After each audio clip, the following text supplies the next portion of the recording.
I am a proud hater of the Mondays, as I sure am a lot of you. It's just something about that feeling in the back of your head that you get when you know you have to get up you know you have to get up Monday morning, you have to go to school or go to work or go fill whatever other obligations you have to. And it's probably not because you dislike those obligations or anything, no. It's because you don't really feel that well rested. Sometimes the weekend just slips away out of your fingertips, and you're not really sure what to do. So I decided I'd do a little bit of research on the topic, and I found something pretty interesting, revolutionary even, something that I thought I'd present to you all in this TED Talk. That thing being an argument for the 4-day work week. Maybe not as revolutionary as you may have thought, but just picture this. Usual work week, Monday, Tuesday, Wednesday, Thursday, you work. But Friday, Saturday, Sunday, you get off. Following? Good. But just because you're probably going to have some extra days, you're losing one day out of every work week, you're probably going to have to minimize or maybe even cut certain long breaks, whether that be over the summer or over the winter. But I still find this topic near and dear to my heart, and something that I think we all should at least hear out. So without further ado, here is my argument for a 4-day work week. We kind of live in a day and age that presents new problems, and I argue that we need new solutions for said problems. We kind of live in an age of automation, robotics, whatever other form you can think of, but really, it's about efficiency. And we've really never had another time where efficiency has been this good. And whenever I'm sitting in class, whenever I'm hearing about people at work, I'm thinking about how we really favor people who work smarter, people who are really good characters, rather than people who are grinding out a day. Still important, but more so important that they're actually a human being. And I argue that if we have modern problems, we need to come up with modern solutions for said problems. And to me, having a 4-day work week where we really wring out all the creativity energy that we really can into those 4 days, and then taking a break over those 3 days, spending time with the people we love, doing the things we love, is really beneficial. That's my first argument. And a lot of people are experimenting with the 4-day work week. Specifically, I found a study in Finland stating that 60% of companies report higher employee productivity and satisfaction for those that are experimenting with the 4-day work week. I look at a community like Nichols, and I think about the new generation of student leaders, right? And I think about how much more cool it could possibly be if we just decided to experiment a little bit, to kind of hop on this wagon and see where it might take us to experiment with a 4-day work week. My third point is kind of eyeing the clock. I feel like a lot of us have been here before, where we're just waiting for that last bit of time to finally eke out. Then we can finally leave and go do what we actually want to do. And to me, that's fundamental proof that we're spending way too much time and too little time spent on doing the things that we really shouldn't be doing. So, if you ask me what I'd rather be doing over those 3 days, I'd rather be skiing, as some of you know. That was my TED Talk last year, after all. And when I think about how a 3-day break might work, imagine how awesome it would be to go Thursday night, ski Friday and Saturday, and then a bit of Sunday and drive on back. For me, and for others who enjoy having a nice long break over those days, having a 4-day work week would be extremely beneficial and something we should totally try. Okay, quick pause here. By a show of hands, does anyone outright disagree with a 4-day work week? I'm already getting glares from my parents, and they're already raising their hands. I'm not asking if you're actually disagreeing with a 4-day work week. Specifically, did you feel anything wrong with the argument that I kind of presented in the TED Talk? I want to go back to the first slide for a second, because I find it noteworthy that there's a specific lack of hands going up. And that's because, well, it's not because I'm some great speaker, no. It's because, truthfully, I've been hiding something from you this entire time, something that I want to reveal to you right now. I'm Avi Dasgupta, and my actual TED Talk is about how logical fallacies can convince us of things that aren't really as they seem. I kind of opened this argument with a bit of novelty, but we just want to throw that out the window because this is an appeal to novelty argument, or an argumentum ad novitatem for the nerds in the audience. Essentially, just because something is newer doesn't necessarily mean it's better, right? And To go back to my example earlier about skiing, let's do a quick case study. Here's a picture from the Blue Mountain Resort in Pennsylvania. I went back a couple years with a friend, James Burnett. I know he's chilling somewhere over there doing photography, so shout outs to him. But I remember thinking, wow, this is a really awesome place to go over a long break. It's unfortunate it's a 5.5-hour drive. And I thought about it. Why don't we take the more novel solution of just getting a plane ticket? It would save us a lot of time, and it would overall be better.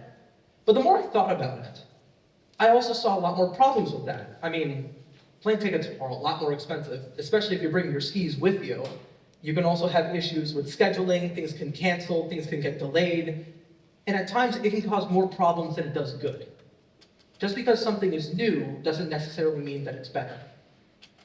The second thing I opened with was that everyone's doing it. And I alluded with hopping on a wagon, but this is a bandwagon fallacy. The idea that just because a certain group of people are doing it, that doesn't mean that we all should be doing it. It doesn't mean it's a statement of fact. And you may ask yourself, well, Avi, you did bring up a piece of evidence. And although you are correct, and this would hypothetically prevent the fallacy from happening because I would have proof, there's something a bit wrong with this piece of evidence. Two things, in fact. Firstly, it's far too vague, far too vapid of a piece of evidence. 60% of what kind of companies? I mean, 60% is already a vague number. 60% of what sample size? Was it 10 companies and 6 did well and 4 didn't? Or are we talking something good? 10,000 companies were surveyed. Also, what kind of companies were surveyed? Is it something that's a bit more loosey-goosey or something where you need someone at this job from these hours? In which case, that obviously isn't going to work. And the second point I'd like to make is kind of my little in-text citation over there. I'm sure none of you have heard of this source. And that's because I made it up. It's actually an anagram for I'mAfallacy.com. Call it over-exaggeration. Sure. But I hope I get my point across that you can also find examples where you're using fallacies and using fake evidence in order to support those fallacies and to make them seem a little less obvious. Now, for my last point, I don't even want to see it on screen. This is a hasty generalization. The idea that just because something applies to a specific group of people, say skiers, that doesn't mean a 4-day work week is going to work for all of us. Some people are going to have a real tough issue with the work-life balance of having 4 days on, 3 days off. And some other people may have some other issues. I mean, what about people who want to go visit their families over longer breaks? If we minimize those breaks, they're going to have a really tough time. We can't just have a blanket argument for this. So, why did I do this? Why did I want to bring this up as my TED Talk idea? Well, it's because there is one thing that I said at the beginning of my TED Talk that still holds true. The kind of idea that we live in a day and age that's ever-changing, presenting new problems that we need to talk about. And the real topic that I really want to talk about is social media and artificial intelligence. I know it's been overdone, trust me. But I specifically want to look at them through the lens of looking through fallacies. It's funny that we call this the age of information, because to me at least, this is really an age of slop. Slop being, of course, being the politically correct term for nonsensical pieces of argument that are argued online, usually using fallacies, but most likely outright lying. And this comes through the usual suspects of short-form content. You know the ones, Instagram Reels, YouTube Shorts, TikTok, all the bad ones, right? And having fun back there. Anyway, I find it interesting because of the density of screen time that we so often use, as Effie brought up.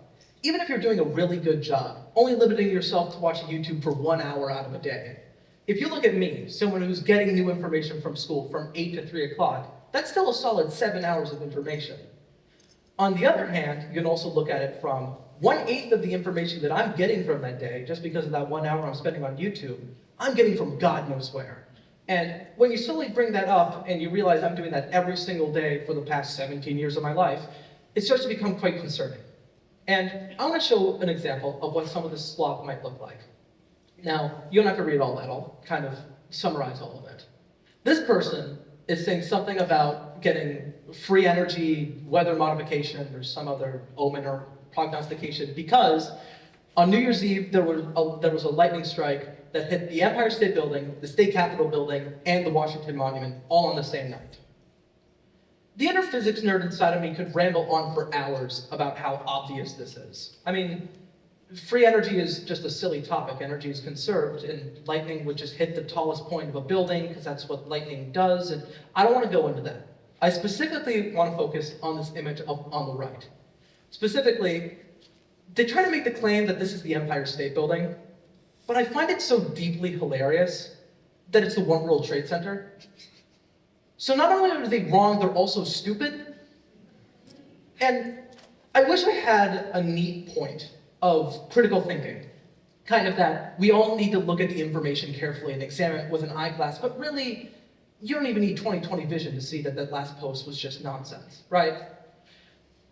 Unfortunately, in this day and age, where a lot of technology kind of is our source of reality, you do need to make a baseline check. Because a lot of said information through social media is unfortunately starting to look like that. And ever more important because this is a day and age where you can get almost any record digitally and through highly illegal, unscrupulous methods. You can even get them for free. So please make sure that you're checking for whether they're right or wrong. My second point I brought up earlier was about AI, which again, I just see as an extension of slop, just nonsense. But it's slightly different because, as many of you know, AI is actually pretty good at certain things.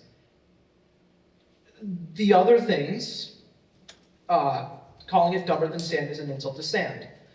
And to illustrate this point, you could, I don't know, maybe ask ChatGPT to come up with a TED Talk on coming up with a TED Talk on fallacies, and it'd give you information, and it'd give you examples for fallacies and books of how to make it work. I don't know, it sounds like a dumb idea, don't you think? On the other hand, you could also ask it how many R's are in the word strawberry, and it's going to say a wrong answer of 2. And honestly, I implore you, whenever we're done with this TED Talk thing, please go home, get on your phone, and ask ChatGPT this question. Honest to God, 9 times out of 10, it's going to give you 1, 2, 4, 15, some dumb number. And I hope I'm getting my point across, that ChatGPT really can't understand logic. And that's not really its fault, right? It's just reading from a database. The human mind is way better in the sense that it can properly pick apart a fallacy when it knows that something's up. And usually our gut tells us that, but we need to be aware of what's going on. So I'm going to get to my final point here, because I've wasted 12 minutes and 55 seconds of your time. Specifically, where do we go from here? The point I've been trying to make this entire time is that knowing the difference between slop and real information is essential. It's pretty much a deal breaker. But you can look at this from any time in history, and you can see the effects of how fallacies and misinformation can cause havoc. Look at the Salem witch trials. Look at politics anytime ever. It causes horrible things when people just begin to trust in the first thing that they hear. So please take note of what you're allocating your time to when you're looking at things online. I'm not asking for any Buddhist monks. I'm not asking you to make your screen time 0 minutes, 0 seconds of every single day, because that doesn't work either. Phones should be tools, not toys, right? And we should keep it that way. I ask you all in the audience, that whether you're reading a newspaper or listening to some guy's TED Talk, please read through the information. Thank you.